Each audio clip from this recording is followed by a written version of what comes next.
आपण पाहत आहात ॲक्शन महाराष्ट्र न्यूज।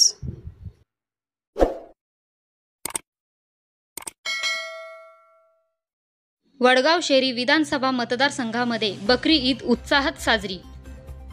वडगाव शहरी मतदारसंघामध्ये विविध ठिकाणी बकरी ईद उत्साहात साजरी करण्यात आली। यावेळी बकरीच्या निमित्ताने विविध मशिदीमध्ये नमाज पढणे करण्यात आले।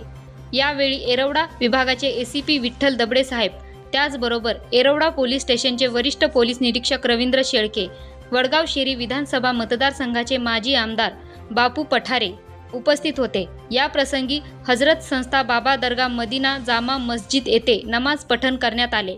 यावेळी उपस्थित मान्यवरांनी हजरत संस्था बाबा दरगाह मदीना जामा मस्जिदच्या ट्रस्ट मार्फत केलेल्या विविध समाज उपयोगी कामाचे कौतुक केले, तसेच सर्व समाज बांधवांना ईदच्या शुभेच्छा दिल्या। आज बकरी ईदच्या अनुषंगानं हुसेन शाह बाबा दरगाह या ठिकाणी भेट दिली। या ठिकाणी नमाज पठणाचा कार्यक्रम व्यवस्थित प्रकारे पार पडला।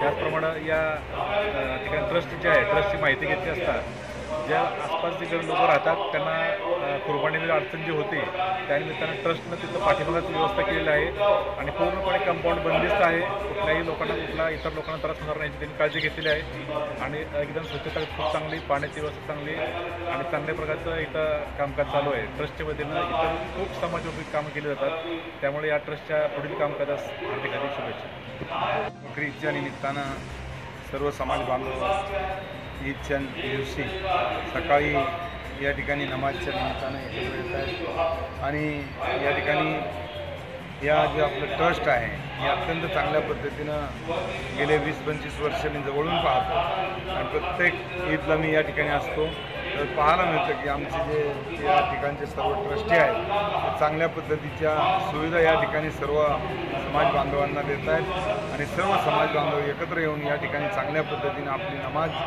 या ठिकाणी पाळत आहेत आणि जेथे आपल्या या उत्सवामध्ये सहभागी होऊन चांगला उत्सव या ठिकाणी संपन्न करतायत त्याचा आनंद निश्चितपणे आम्हा सर्वांना आहे। अस्सलाम वालेकुम वरहमतुल्लाहि वबरकातुहू। आज यहाँ पर मुस्लिम जमात उशवाटा की जानिब से मदीना जामा मस्जिद में ईद उल अज़हा की नमाज़ अदा की गई और तमाम हज़रात ने तकरीबन 8,000 लोगों ने यहाँ पर आज नमाज़ अदा की। बहुत खुशी की बात है हम सब लोगों को, हम तमाम ट्रस्टियन की तरफ से आप सबको ईद की एक बार फिर से दिलखुलूस मुबारकबाद देते हैं ईद उल अज़हा की। और यहाँ पर मुस्लिम जमात उशवाटा की जानिब से मस्जिद के पीछे जिन हज़रत के यहाँ तकलीफ है कुर्बानी करने के लिए, बकरी कुर्बानी करने के लिए या अगर औजारात अवेलेबल नहीं है तो हम उनसे गुजारिश करते हैं कि मस्जिद के पीछे आपके लिए इंतज़ाम किया गया है, फ्री में इंतज़ाम है, आप वहाँ पर आके अपना बकरा ज़ुबह कर सकते हैं। और उसका जो महिला या तो उसकी जो फेंकने की चीज़ें होती है अगर वो फेंकना का है उसके लिए हमने कॉर्पोरेशन से यहाँ पर कंटेनर का भी इंतज़ाम किया गया है ताकि वो चीज़ें यहाँ आना पड़े और कोई भी यहाँ पर कोई सा मसला ना पैदा हो। इसके लिए हमने ट्रस्ट की जानिब से कंटेनर का इंतज़ाम किया गया है ताकि लोग वहाँ पर ला के अपना जो भी महिला है या तो बकरे का जो भी फेंकने वाली चीज़ें है वहाँ ला कर डालें। इसके लिए हमने वहाँ इंतज़ाम किया गया है। हर साल यहाँ पर इस तरह का यहाँ पर इंतज़ाम किया जाता है। इस एरिया के माजी आमदार जनाब बापू साहब पठारे, वैसे ही इस एरिया के वरिष्ठ पुलिस निरीक्षक शेळके साहब और इस एरिया के एसीपी साहब भी यहाँ पर आकर के उन्होंने यहाँ पर हमें क्या हमारे शुक्रिया का मौका दिया और यहाँ पर अपनी हाजिरी दी। मैं उनका भी यहाँ पर शुक्रिया अदा करता हूँ। पुलिस डिपार्टमेंट का भी मैं यहाँ पर शुक्रिया अदा करता हूँ कि उन्होंने ट्रस्ट को यहाँ पर नमाज अदा करने के लिए अपना जो बंदोबस्त रखा। एक बार फिर वेरवडा पुलिस स्टेशन और तमाम पुलिस डिपार्टमेंट का भी मैं मुस्लिम जमात उशवाटा ट्रस्ट की जानिब से यहाँ पर इस्तेकबाल करता हूँ और शुक्रिया अदा करता हूँ। फिर एक बार मैं तमाम हज़रत को ईद उल अज़हा की मुबारकबाद देता हूँ। शुक्रिया। अस्सलामु अलैकुम वरहमतुल्लाहि वबरकातुहू। सत्य बातमीसाठी बघत रहा ॲक्शन महाराष्ट्र न्यूज।